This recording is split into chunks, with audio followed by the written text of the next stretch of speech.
when Allah subhanahu wa ta'ala calls you 5 times every single day to come talk to Him. He says, Hayya ala salah. Hurry, come to prayer. And then He says, Hayya ala falah. Come to success. You want to be successful in this world? You want to be successful in the next? Come and talk to me. You having a bad day?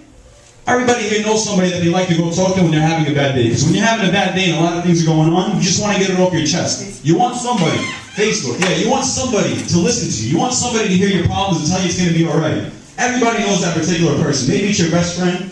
Maybe it's somebody you know that's really nice and empathetic and listens to you. Maybe it's your parents or your mother. But at the end of the day, even if it is your mother, and nobody cares about us more here, or as humans that is, more than our mother, after 10 minutes or 15 minutes or 20 minutes of complaining to her and telling her how bad of a day you're having, she's going to get bored of you because she's a human being, just like you. People have limits, and there's only so much that your mother can do to help you.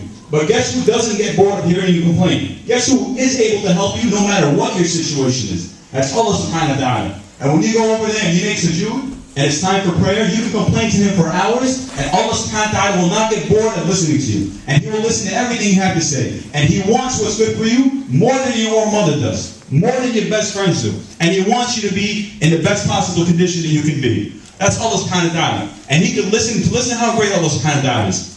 He can listen to 5, 10, 100 billion people, 100 billion people complain to Him, ask Him for things, all at the same time, and each one speaking in a different language that they made up on their own, and He will understand every single one of them at the same time, and He will give each and every one of them His undivided attention, and He will not mix up the words of one person with the other. That's Allah subhanahu wa ta'ala. So when you're having a bad day and it's time for prayer, know that nobody wants to listen to you more than Allah. Just go and talk to Him. If there's something that you really want a new job, you want something that you want to do good in school, is there something, a car that you like, you want to get a nice house, you want to get married, who can give you these things more than Allah subhanahu wa ta'ala? Everybody on the face of the earth right now could stand up and ask Allah for every single thing that they want, and Allah could give each and every single person everything they want, and this will not decrease Allah subhanahu wa ta'ala's kingdom in the slightest.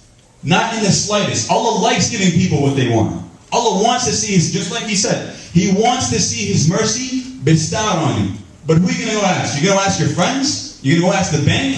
You're going to go ask somebody that you don't even know? Or you're going to ask Allah subhanahu wa ta'ala? The one that has, and He wants to give. Kareem, Ghani, He's rich, He's generous, He's more generous than you can imagine. He loves to see you have the things that He's going to give you, and His bounty is infinite. Another situation is you're having a really good day, and something really good happens. You get a really good grade on your school.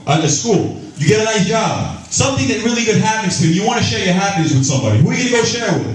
Somebody that did nothing to get you what you want? Or Allah subhanahu wa ta'ala? You're going to go thank Him and tell Him thank you because you're the one that got me what I want. And the thing about Salah, at first, when you're starting to get into it, Allah tests you like any other act of worship. It's not going to be like you just start praying and you fall in love with it. Not right away. Allah tests you at first because you're doing this for Him. You're not doing this for enjoyment. But when you consistently do it for Him, and you're persistent, and you ask Allah subhanahu wa ta'ala, when you're prostrate, when your head is on the ground, you ask Him to make prayer more enjoyable for you. You ask Him to bring you closer to Him in prayer.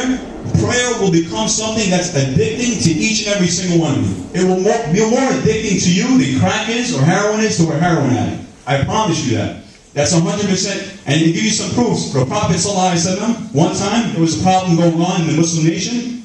Abu Bakr was talking to the Prophet ﷺ. He said, come on, Abu Bakr, let's go find comfort in prayer. He didn't say, let's just go pray and get it over with. He said, let's go find some comfort in prayer. Because prayer makes them come closer to Allah, and hearts only feel comfortable when they're remembering Allah subhanahu wa ta'ala. Abdullah ibn Zubayr, one of the companions of the Prophet ﷺ, was one time, he was known to do ruku' for so long that birds used to think that he was a statue, and they'd come stand on him while he's doing ruku'. That's Abdullah bin Zubayr. Not because he had to. We only have to be down here for 10 seconds saying Subhanallah al-Azim 3 times. He loved being down in ruku'. He loved making bound to Allah subhanahu wa ta'ala. For so long that birds used to think that he was a statue. One time there's a war going on in the city that he was in Medina. And the masjid was coming apart. Rocks were falling down on him while he was leading the prayer, and he didn't even flinch. Abbad ibn Bishop, another one of the companions, was one time coming back from a journey to Najd, him and Ammar bin Yasir. And Ammar bin Yasir, he said, I'm going to take a little nap, and I want you to stand guard. Abbad said, sure. And Abbad, he used to recite the Quran in the way that the Prophet ﷺ said. He recites it the way Jibreel reveals it to me. That's how nice his voice was. So he said, you know what? I'm standing here watching God. I might as well pray. So he got up and he did Qiyam al-Layl, and he started praying and he started reciting Surah Al-Kahf. And while he was reciting Surah Al-Kahf, one of the enemies from the Mecca, from the people of Quraysh, saw him. And he saw them too. So he saw him and he wanted to kill him because he knew he was a Muslim while he was praying. So he took out his arrow and his bow and he shot at him. And it hit him right in the arm while he was praying. What did he do? Salaam alaikum, just go right? No. He took out the arrow and he continued his prayer. While he was praying, in the middle of the night, in the middle of the woods, in the middle of a war, took out the arrow and continued his praying. What do we stop our prayers for? A phone call? Somebody's calling you from the other room? Then he got into sujood and the arrow hit him again. He pulled out the arrow. And because the blood was coming out so much, and he didn't want the other guy to take advantage and kill Ammar bin Yasir also, while he was doing sujood, he just leaned over and he woke him up. And then Ammar got up and he scared away the guy. And even at that point, Abbad continued his prayer until he was done. He said, Salam alaikum, salam alaikum. Ammar went up to him and said, why did you do that? You could have stopped. He said, you know, I really love that surah so much, and I was at a point of the surah, and I just couldn't stop.